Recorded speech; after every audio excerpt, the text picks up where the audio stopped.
Halina mga babae ng Avila. Halina. Samahan ninyo ang mga kapatid niyong Ravenna sa halimhim. Saka na tayo magtuos. Tinatawag na kami ng aming prinsipe. Mga Ravenna? Galing Avila? Labanan mo, Alvina.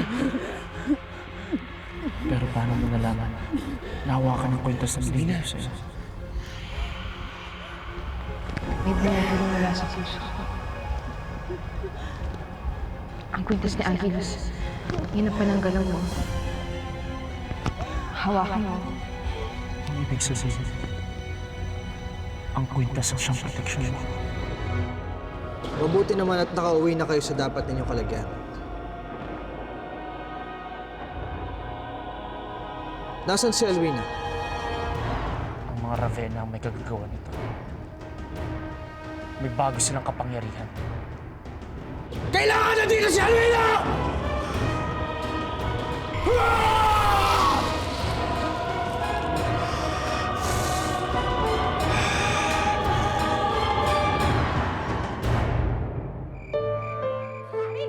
Tapos dito sa kabila! Ano naman nangyayari sa mundo?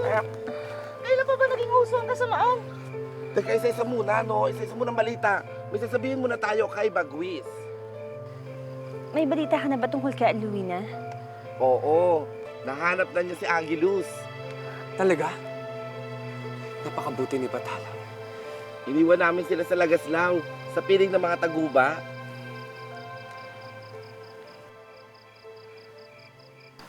Teka lang, hindi ka naging Ravenna? Oo nga! Kung kailangan malaman kagad ito ni Dakila. Angelus, natatakot ako. Kung may bagong kapangyarihan ng mga Ravenna. Angelus, subukan mo silipin ng Avila. Kumustahin mo sila ite at inay.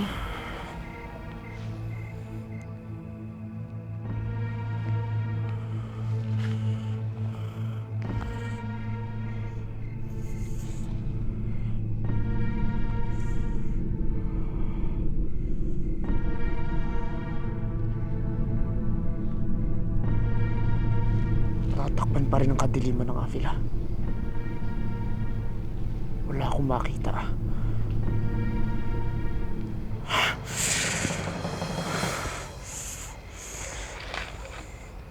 Kumusta na kaya sila, Itay? Ang lahat ng mga kaibigan natin. Maghunos dili ka, Gabriel. Marami na tayong mga babae dito para makabuo ng daang-daang mga Ravenna. Palaanakan lang ang mga babaeng yan! Naiiba si Alwina. At bakit hindi tinablan ng kapangyarihan natin si Alwina?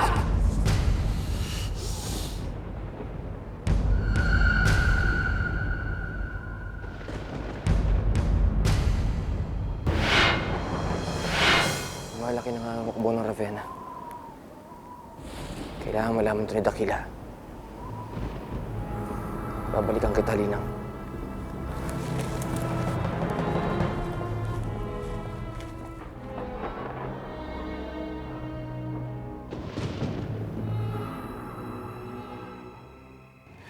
Dakdak, pwede ba kita makausap? Oh, bakit mo ka pinagsakloban ng langit lupa yung mukha mo?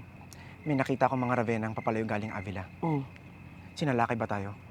hindi tayo sinalakay dahil mismong galing sa loob ang salot na sumasalakay sa atin. Naging Ravenna na mga babae ng Avila. Naging Ravenna ang mga babae? Pero si Aviona nasan? Di malamang sumama na siya sa mga katulad niya. Isa na rin siyang Ravenna. Si Veronica. Nakita ko kanina sa Veronica. Oh, Bakit di siya naging Ravenna? yun ang aalamin natin. Bakit nga ganun?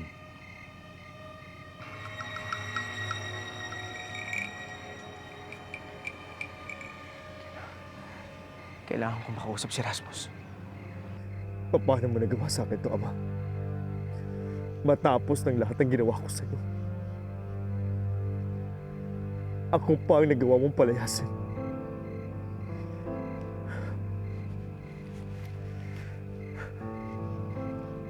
Di ba, Patutunayan ko sa'yo na walang binatbat ang paborito mo sa akin.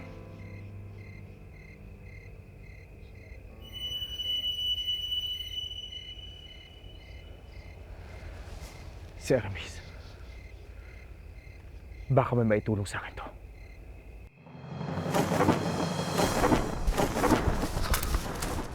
Sayang! Isang akbang na lang huli na natin. Ano, tutunga nga na lang ba tayo dito? Kutos ang abot natin kay Prinsesa Savannah pag hindi natin nauwi ang ugat pack ni Rasmus o ang ulo niya.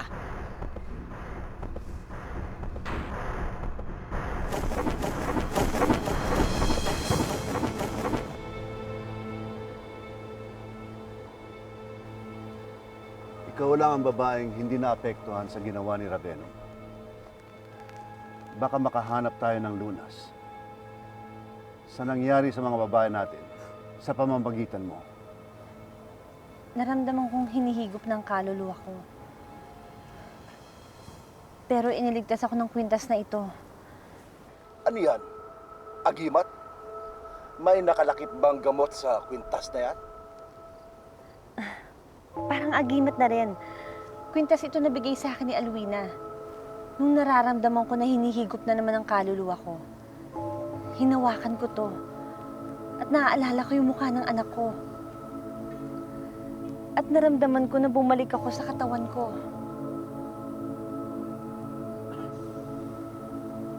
Ang ibig mong sabihin pagmamahal ang pananggalang mo. Pagmamahal ang nagligtas sa'yo.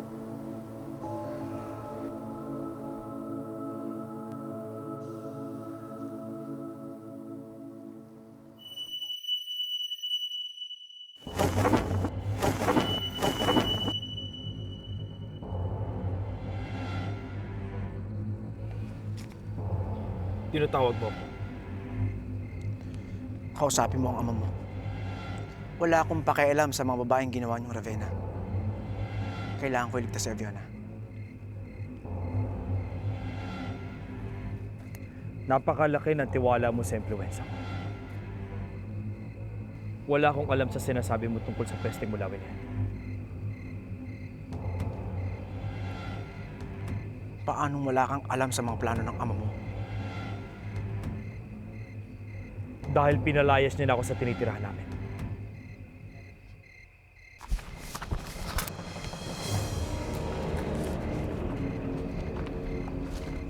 Bakit kayo nandito? Anong ginagawa niyo dito? Pinababalik na ba ako ni Ama? Si Prinsesa Savannah ang nagpapabalik ng ulo mo. Hindi mo ba napapansin, Lumbas?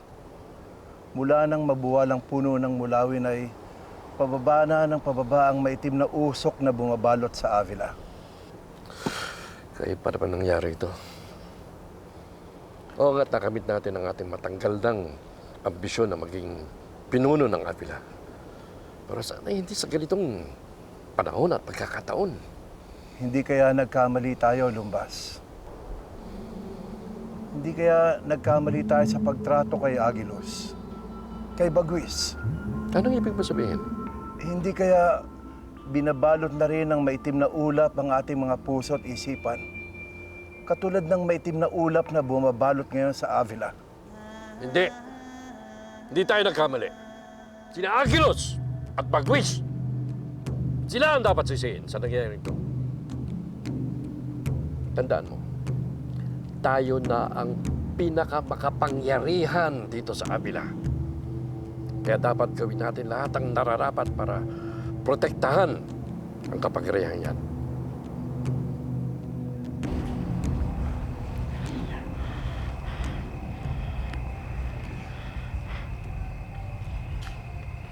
Ano ba ito, Agilos? Pakalma. Para makapagpahinga ka na. Hindi ko kailangan ng pahinga. Kailangan ko mahanap ang bunga. Paano kaya natin mahanap ang bunga?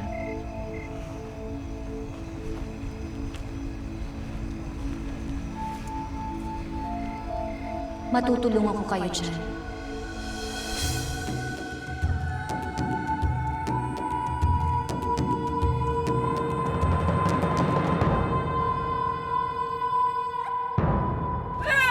Mukhang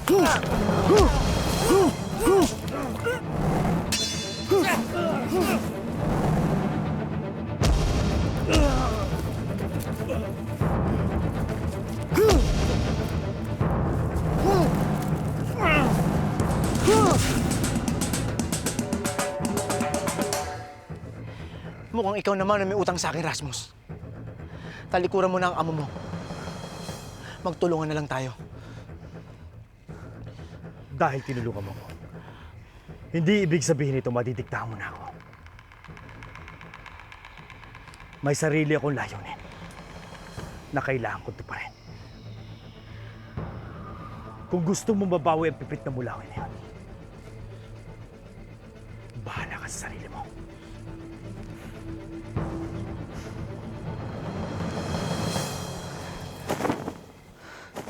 Ano ang gagawin natin, Dakila? Bilang bagong hari ng Avila, kayo ang makakasagot sa tanong na yan. Dakila, sinundan ko si Linang na maging Ravenna siya.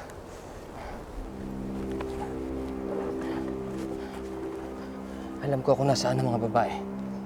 Mabuti kung gayon. Dalin mo ang kataas-taasang kapulungan doon. Ngayon din, habagat. Nananaginip ba ako, Inay? Simula nang lisanin ko ang puno ng mulawin. Sa panaginip ko na lang kayo nakikita. Kung nananaginip ka, Agilus, malamang nananaginip rin ako. Ang pagkakaalam ko, mula na marating natin ang puno at magkahiwalay tayo, hindi ko na kailanman makikita pang iyong ina. Hindi kayo nananaginip. Nandito ako upang tulungan kayo mahanap ang bunga ng puno ng mulawin.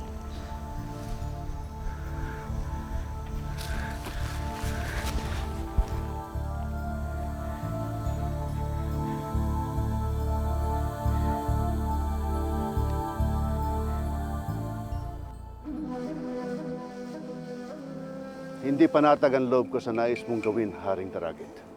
Mahusay, Dakila. Ang mga bagay na to dapat nating pinag-iisipan na mabuti. Tawagin natin ang ibang mulawin, mga periko at mga taong bayan na nais sumama. Dapat ito nakaplano. Puro estratehiya, gyera, sagupaan. Wala na ba kayong ibang alam kundi digmaan? Dahil yun lamang ang lengguwaheng naintindihan ng mga Ravenna. Tingnan mo, Dakila. Paubos na tayo. At ngayon sinapian na ang mga babae natin. Lalong lumobo ang hukbo ng mga Ravenna. Hindi pagkatalo ang makipag-usap sa kalaban. At hindi rin makakatulong. Matagal nang nadungisan ng dugo ang mga kamay mo, habagat. Hindi lamang nilikha ang kamay upang sumira at pumatay. Nilikha rin ito upang makipag-ayos. Ngunit, Haring Daragit, ano ang nais mong makuha mula sa pakikipag-usap sa kanila? Kapayapaan, Dakila. Ang pagkakataong mabuhay ng matiwasay. Haring Daragit, hindi sapat yun. Kung ako ang papipiliin sa buhay o kamatayan, sa panig ako ng buhay. Kagagaling lang natin sa digmaan. Habang may pag-asa pang maputol ang higit na pagdanak ng dugo, susunggaban ko. Ikaw, sang panig ka, Dakila? Bakit kanila pinatawag sa kapulungan?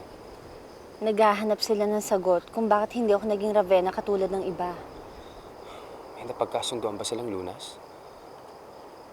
Meron, pero hindi sila naniniwala. Bakit? Anong sinabi nilang lunas? Ang pagmamahal ng anak ko sa akin, yun ang nakapagpaligtas sa akin.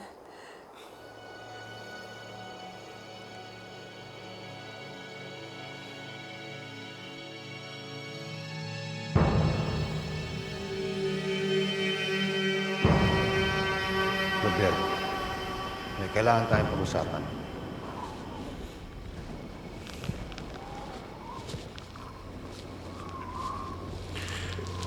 Pasensya po sa abala, pero may bisita po kayo. Bisita? At sino naman ang bibisita dito?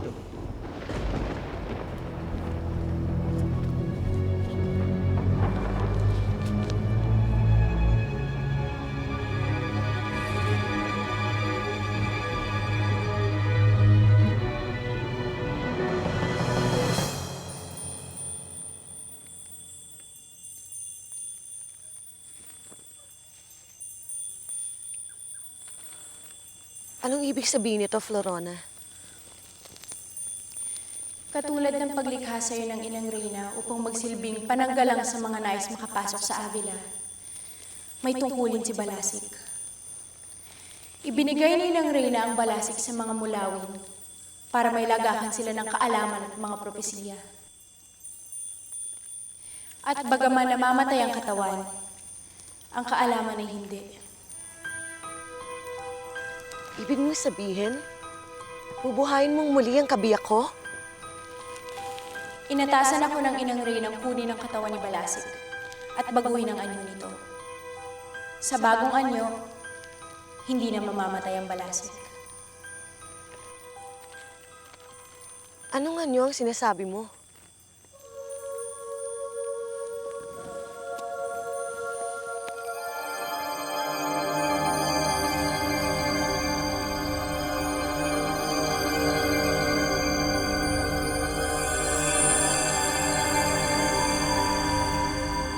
Arestuhin ang mga yan!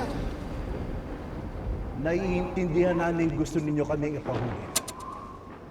Pero maayos kami pumunta rito. Kaya't inaasahan namin maayos din kayo makikinig sa sasabihin namin. Sino nagbigay sa'yo ng karapatang pagsalitaan kami ng ganyan, Daragit? Ako ang bagong tanghal na hari ng Avila. Marahil nga ay mahalagang sasabihin ninyo. Kung nangahas pumunta, hindi lamang ang buong kataas-taas ang kapulungan, kundi maging ang bagong hari ng Avila. Sige, makikinig kami.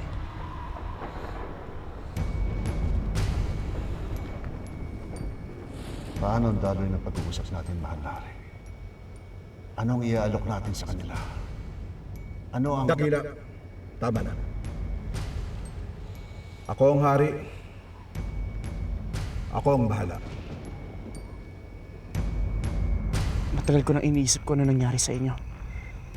Simula nang putulin nila Gabriel ang puno ng mulawin. Nagpagala-gala na ako dito sa lupa. Hindi ko maintindihan kung bakit hindi pa rin ako tinatawag ni Bathala upang makapiling siya. Pero pagkatapos na mahabang pag-iisip, napagtanto ko na hindi pa tapos ang aking tungkulin. Kailangan mahanap ninyo ang bunga. Dahil ito lamang ang pag-asa upang tuluyang matapos na ang kasamaan. Paano ho ba namin mahanap ang bunga sa Nimbay? Ano ho bang anyo ng bunga? Bago ang lahat, babalaan ko muna kayo. Sadyang malakas yung pwersang kinakalaban ninyo. Sinusuong ninyo ang karimlan at madali ang madapa.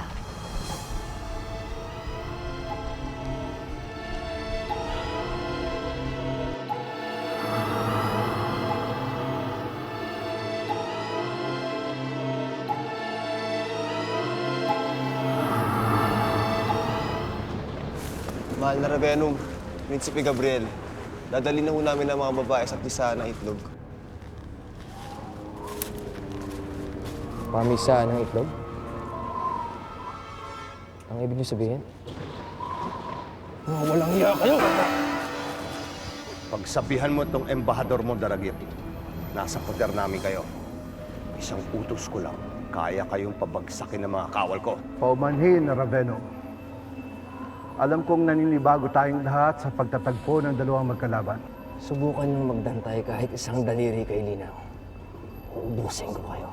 Dati ka ring Ravenna, Habagat. Bakit hanggang ngayon nasusurpresa ka pa rin na wala kaming paggalang sa maliliit na bagay tulad ng dangal? Oo nga naman. Bakit nga ba ako nasusurpresa? Lalo na sa katulad mo? Na nakikiapid sa kung sino-sinong babae kahit anong mulawin ka pa. Tama ng satsat. Mag-uusap na tayo o hindi? Anong nangyayari, Florona? Mabubuhay bang muli ang kabiyak ko? Hindi ko maaaring mabuhay ang balasik dahil kakailanganin ko pa roon si Ninang Reyna, Amihan at Linang. At bukod pa roon ay tanging mga sugo lamang ang makakabalik mula sa kamatayan.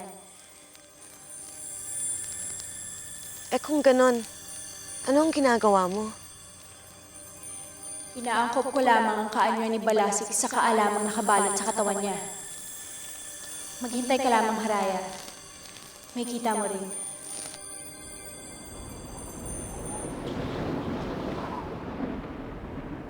Ano ba ang gusto niyong sabihin at nangahas pa kayong dumayo dito sa kuta namin? Nakita namin sa Avila ang kakayahan ninyo bilang isang lipi. Kaya't naparito kami upang sabihin, ibig na namin sumanib sa inyo. Ano?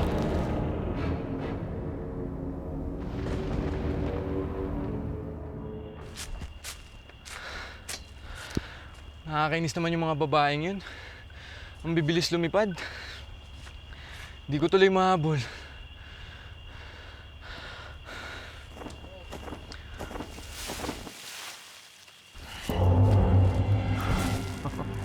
Baka masanay kang habulin at mahuli. Haring Daragit, hindi yan ang sinabi mo sa akin sa Avila. Ang sabi mo, maghahanap tayo ng paraan magkasundo. Mamuhay na mapayapa, magkatabi. At kahit na nagdadalawang isip ako, dahil tila hindi mo kilala ang mga kausap natin, pumayag akong sumama sa ngalan ng kapayapaan. Wala kayong sinabi tungkol sa pakikipagsanib.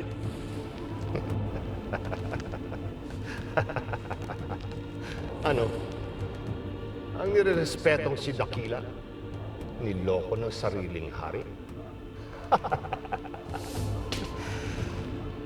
Ito ba ang kapalit ng walang sawa mong paglilingkod sa mga mulawin? Wala kang karapatang ibamigay ang ating lipi. Tama si Habagat, Daragit. Isang mabigat itong pagtataksil sa mga mulawin. Anong klaseng pag-uusap ito? Hindi man lang kayo makapagdesisyon ng sasabihin ninyo sa amin. Nakakahiya, Haring Daragit. At mukhang may kumukontra sa saloobin ninyo bilang hari. Isang maliit na hindi pagkakaintindihan. Madaling maareglo.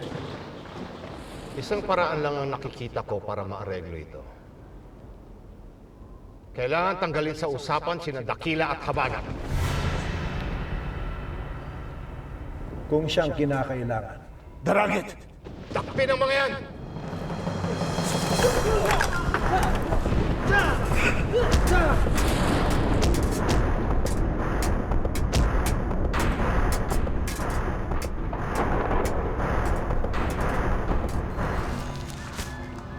Wag.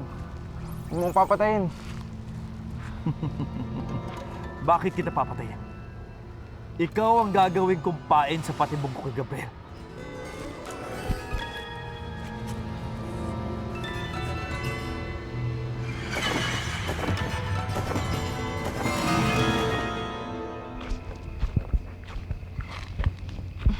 Agilus, kumain ka na Oo. Ba't di nagpatulong sa akin pumitas? Ayoko na kasing kamalain ka. Napakalalim na kasi ng pinag-uusapan yun ng iyong ina eh.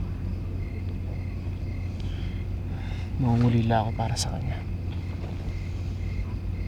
Pero nangako naman siya sa akin na hindi siya lalayo sa atin hanggang di pa natin nahanap ang bunga.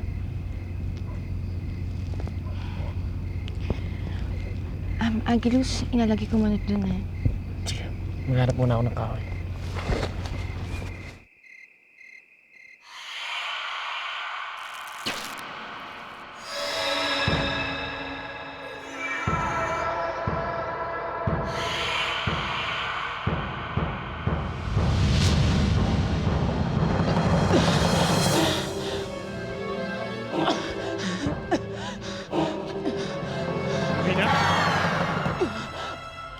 Alwina?